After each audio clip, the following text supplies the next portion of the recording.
All right, we finished up with round 5. That was 2 very fast matches. Yeah. Ross, we were really interested just how you played RP, not like how RP is traditionally played. Right. It's this weird, just kind of like rush. So yeah. Could you talk a little bit about that? Yeah. So I figure I'm not the best court player in the world, so I wanted to play a deck that gave me a lot of outs, and I'd played like standard RP, but I'd usually rushed with that, so I'm like, why not just fine-tune it for a more rush-oriented build? Right. So like I cut the Sundews because I didn't want them sitting around forever. It's like, get out of my scoring server, I need to score. And usually you want to score Nisei very fast. Maybe that deck needs a fast track or two. But all I've scored, it seems like, are NAPDs today, except for like one round where I did get a couple Niseis out. It seemed like NAPD was actually a better agenda for that particular build. Yeah, I could just leave it in there for a while against Holly just because she could not find her engine, sadly. Right. Like that mulligan was not a pleasant mulligan. Did you know that Ross was going to kind of play his replicating perfection in that style?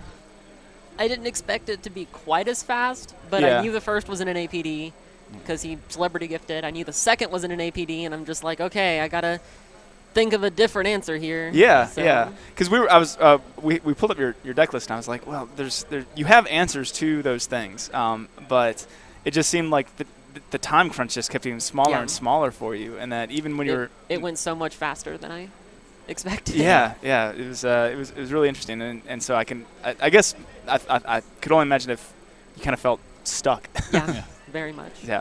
So but speaking of not being stuck but explosive, how about that quandary? How about that quandary? Quandary MVP. Yeah. Josh was laughing because he was saying he got to experience that yesterday. So how much death have you brought to the tournament today?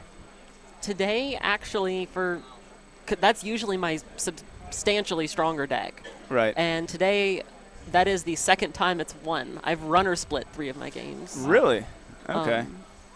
But both games actually were the same breaking news. Into the death. Into the death. Into death. So. Yes. Right. Well, I was like, oh, I'm safe. She can't double scorch with the. Oh wait, that's right. There's this card called Traffic Accident. Yeah. And I've realized most recently the biggest threat out of Butcher Shop isn't the mid-seasons anymore. I feel like I've usually outmoneyed them at most points in the games. Right. But once they've gotten smart with their breaking news, things have gotten bad for me. Right. In that matchup. And that was actually really interesting because you survived two account siphons, and those account siphons meant very, very little to you. It just seemed like you were like, okay, I'll just accept those. Were you worried that you were going to have money issues, or was that not a concern for you? It wasn't too much of a concern. They were obviously frustrating, as account siphon always is. Yeah. No one's ever happy to see it. It's a lot better when you're like, you only lose 4 and you're making me spend my entire turn to do it and only getting that like was 3. Kind of the little bit of positivity in it. Right.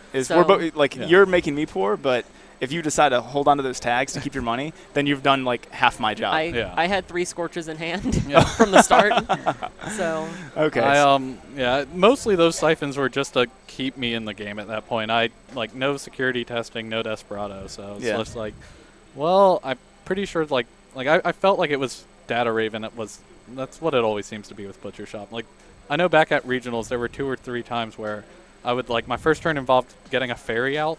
And then just blind siphoning second click or second turn just because I knew they would put a Data Raven there. Mm-hmm. But it helped, but it didn't get me what I needed, which was a Yogg.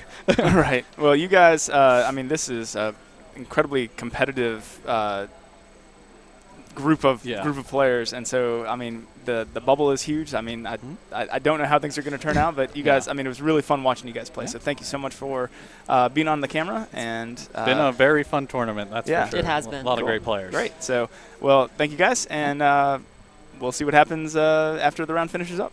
All right. Thank you very much.